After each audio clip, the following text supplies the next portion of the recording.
For today's mini vlog nga pala, tara't samahan nyo kami ipagdiwang yung kaarawan ko. Sa mismong araw nga pala ng kaarawan ko ay napili ko nga palang kumain na lang sa labas. Dito nga pala kami kakain sa Damatsip. Isa nga pala itong Korean restaurant. Ito nga pala yan matatagpuan sa Flores Building, Rizal Street, Poblacion, Kalibo, Aklan. Harap nga lang pala ito ng Royal Suite Hotel. Gabi na nga rin pala kami nung pumunta rito dahil yung iba nga pala sa amin ay 7:30 pa yung labas sa trabaho. Dahil maaga pa nga pala nakarating kami rito kaya naghintay na nga lang pala muna kami rito sa labas para sabay-sabay na nga rin pala kami lahat na pumasok sa loob. Ito nga pala yung unang beses nakakain kaming lahat sa Korean restaurant dahil gusto nga pala namin masubukan magsangyupsal kaya dito na nga rin pala namin napili na kumain at ipagdiwang yung kaarawan ko. Pero bago nga pala kami rito pumunta, hindi nga pala kami rito nag-walk-in lang. 2 days before nga pala yung kaarawan ko ay nagpa-reserve na nga rin pala rito yung bunso naming kapatid. Yung inabil nga pala namin dito ay yung 399 nga pala per person. Unlimited na nga rin pala yung inavail namin.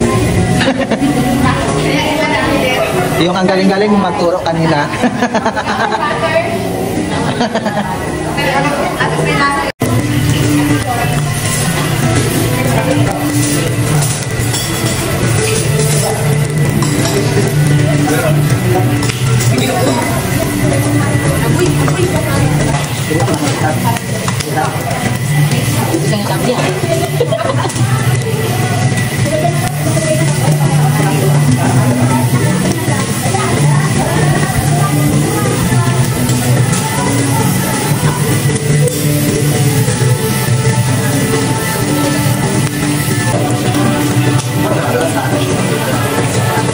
Bandami nga pala ng side dish nila rito ay hindi ko na nga rin pala alam kung ano yung uunahin ko. Kaya kung ano-ano na nga alam pala yung madampot ko rito ay na nga alam pala yung kinain ko. Nag-try din nga pala ko rito gumamit ng chopstick kaso hindi nga pala talaga ako marunong. Kaya kutsara tinidor na nga alam pala yung ginamit ko. Ayaw ko na nga rin palang pahirapan yung sarili ko sa kaka-chopstick. Kaya dito na lang muna. Paalam!